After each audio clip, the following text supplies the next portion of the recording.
Section 17 Sujata की उदारता। नैरंजना नदी के किनारे बसा शांत नगर उर्वेला में एक विचारशील क्रिया का समारोह होने वाला था जो इतिहास के रिकॉर्ड में हमेशा के लिए उत्कीर्ण हो जाएगा। गौतम बुद्ध ने पवित्र बोधि वृक्ष के नीचे गहरे ध्यान में भाग लिया था, मौजूदा होने के रहस्यों के उत्तरों की खोज में। उनके अथक संकल्प और सत्य की खोज ने दिव्य प्राणियों की ध्यान आकर्षित की, जिन्होंने उनकी पूजा की। सूर्य के होराहट में डूबते ही और चांद की चमक ने पृथ्वी को आलिंगन किया। गौतम बुद्ध की ध्यानात्मक स्थिति में वृद्धि हुई, महत्वपूर्ण अनुभवों के दरवाजे को खोलते हुए। इस महान शुभ संध्या पर एक साधारण दूधवाली नामक सुजाता, जिनके दयालु हृदय और उदार आत्मा के लिए प्रसिद्ध थी, नामांतरण होने वाली थी कि उनकी शाम की प्रार्थनाएं करने के लिए नदी की ओर जा रही थी। उन्होंने भगवान को अर्पण के रूप में एक छोटे से दूध के कटोरे को साथ लिया।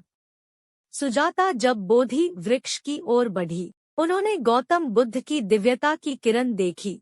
उत्सुक और मोहित, उन्हें उस पवित्र वातावरण की ओर खींच लिया था जो उस स्थान को घिर रहा था। कोमल कदमों से वह ध्यानी मुनि की ओर बढ़ी। विशेष श्रद्धा के साथ सुजाता ने गौतम बुद्ध के पास दूध के कटोरे को रख दिया। उनकी उपस्थिति की पवित्रता को महसूस करते हुए उन्होंने एक ईमानदार प्रार्थना की, अपने परिवार, गांव और सभी प्राणियों के लिए आशीर्वाद मांगा। जब गौतम बुद्ध अपने गहरे ध्यान से उठे, उन्हें दूधवाली और उसकी विनम्र प्रास्ताविकता का स्वागत मिला। उनकी आंखों में दया की छाया सभी प्राणियों के प्रति उनकी सहानुभूति की छवि को प्रतिबिंबित करती थी। दूध को प्रसन्नता के साथ स्वीकार करते हुए गौतम बुद्ध ने सुजाता की ओर मुस्कान दी। उनके ईमानदार समर्पण द्वारा अपने आत्मिक ध्यान के बाद के वर्षों के बाद हृदय को पोषण देने का महत्व समझते हुए उनकी दयालुता से प्रेरित गौतम बुद्ध ने सुजाता को अपने गहरे ज्ञान की प्राप्ति कराई। उसे अस्तित्व के स्वरूप और दुख से मुक्ति के मार्ग की अंतर्दर्शिकाएं प्रदान की। सुजाता ने अपने खुले हृदय से प्रत्येक शब्द को गले लगाकर सुना। जैसे ही रात बढ़ी, सुजाता ने गौतम बुद्ध के साथ बैठकर उनके उपदेशों में मग्न हो गई।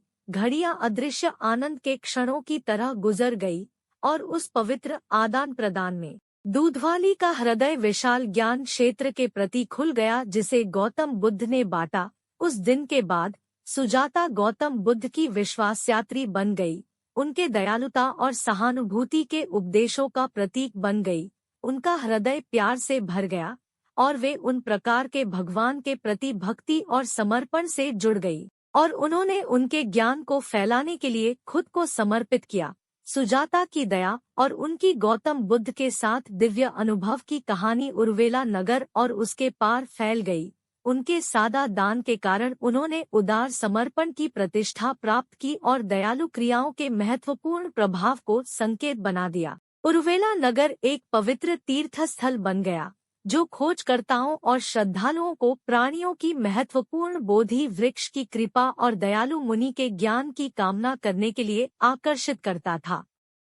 आगामी अध्यायों में गौतम बुद्ध के जीवन की कथाएं और दया और सहानुभूति की शक्ति का अद्भुत प्रभाव आगे भी खुलता रहेगा। अनगिनत प्राणियों को प्रेम और समझ की मार्ग पर आगे बढ़ने के लिए प्रेरित करते हुए सेक्शन 17 का सिखाने वाला संदेश। सुजाता की दया हमें उदारता और दान की सामान्य क्रियाओं की शक्ति की याद दिलाती है।